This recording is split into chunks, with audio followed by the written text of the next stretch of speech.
Assalamualaikum warahmatullahi wabarakatuh. Salam sejahtera untuk kita semua.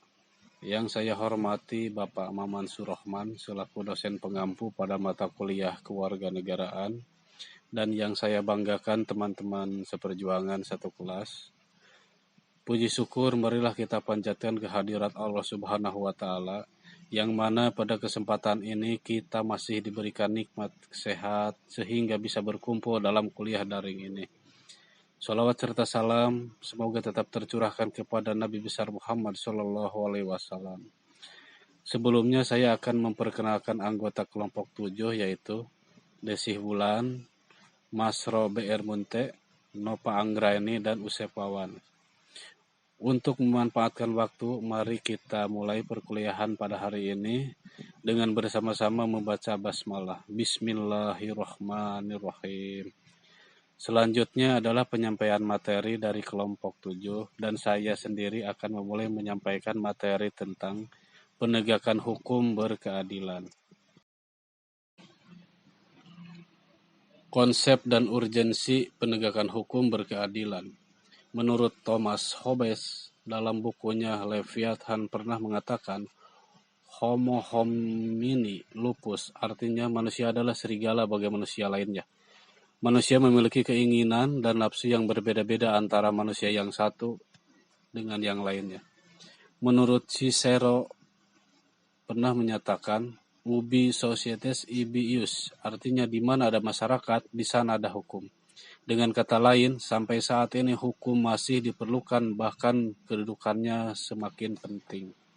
Dua pembagian besar hukum. Pertama, hukum privat dan hukum publik. Hukum privat adalah hukum yang mengatur hubungan antar manusia yang menyangkut kepentingan pribadi. Misalnya masalah jual beli, sewa menyewa, dan warisan. Dan hukum publik adalah hukum yang mengatur hubungan antara negara dengan organ negara, atau hubungan negara dengan perseorangan yang menyangkut kepentingan umum. Negara hukum adalah negara yang setiap kegiatan penyelenggaraan pemerintahannya didasarkan atas hukum yang berlaku di negara tersebut. Hukum bertujuan untuk mengatur kehidupan dan ketertiban masyarakat. Untuk mewujudkan masyarakat yang tertib, maka hukum harus dilaksanakan atau ditegakkan secara konsekuen. Apa yang tertera dalam peraturan hukum seyoginya dapat terwujud dalam pelaksanaannya di masyarakat. Tujuan dasar penegakan hukum adalah, pertama, untuk meningkatkan ketertiban dan kepastian hukum dalam masyarakat. Kedua, agar masyarakat merasa memperoleh perlindungan akan hak-haknya. Untuk selanjutnya, saya persilahkan kepada saudara Desih Wulan, Mas Robert Munte, dan Nova Anggraini untuk menyampaikan materi selanjutnya. Perkenalkan, nama saya Mas Rumunte, NPM 2020500419.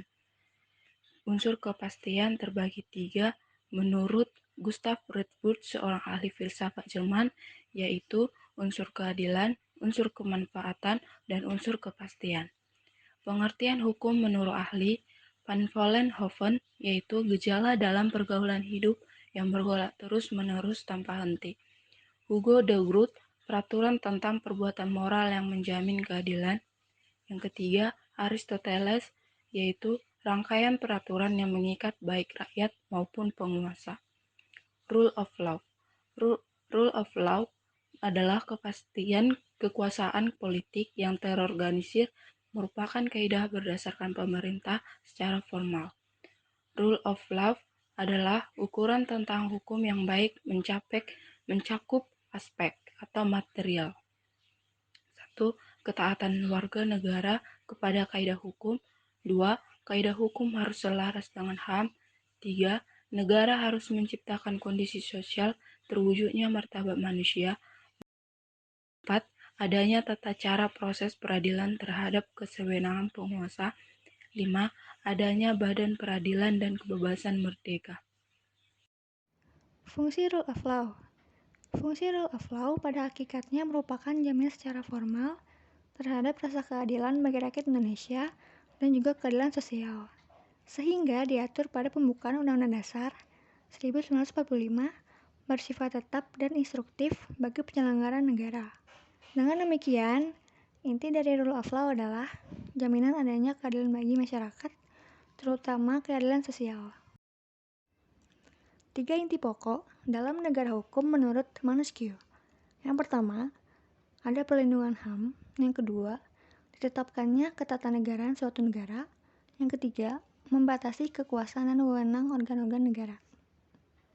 Welfare State atau gagasan baru negara hukum yang dirumuskan oleh International Commission of Jurists.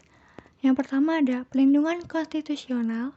Yang kedua, badan kehakiman yang bebas dan tidak memihak. Yang ketiga, pemilu yang bebas. Yang keempat, kebebasan berserikat atau berorganisir dan berposisi. Dan yang kelima, pendidikan kewarganegaraan. Terima kasih Nova, saya Desi Ulanugraha, NPM 202021500588 akan melanjutkan pembacaan materi sebagai berikut. Negara merupakan organisasi kelompok masyarakat tertinggi karena mempunyai wewenang untuk mengatur dan mengendalikan masyarakat, bahkan memaksa secara sah untuk kepentingan umum yang lebih tinggi demi tegaknya hukum. Negara pun dipandang sebagai subjek hukum yang mempunyai kedaulatan sovereignty yang tidak dapat dilampaui oleh negara manapun. Ada 4 fungsi negara yang dianut oleh negara-negara di dunia ialah melaksanakan penertiban dan keamanan, mengusahakan kesejahteraan dan kemakmuran rakyatnya, pertahanan dan menegakkan keadilan. Untuk menyelesaikan perkara-perkara yang terjadi di masyarakat secara adil, maka para aparatur hukum harus menegakkan hukum dengan sebaik-baiknya.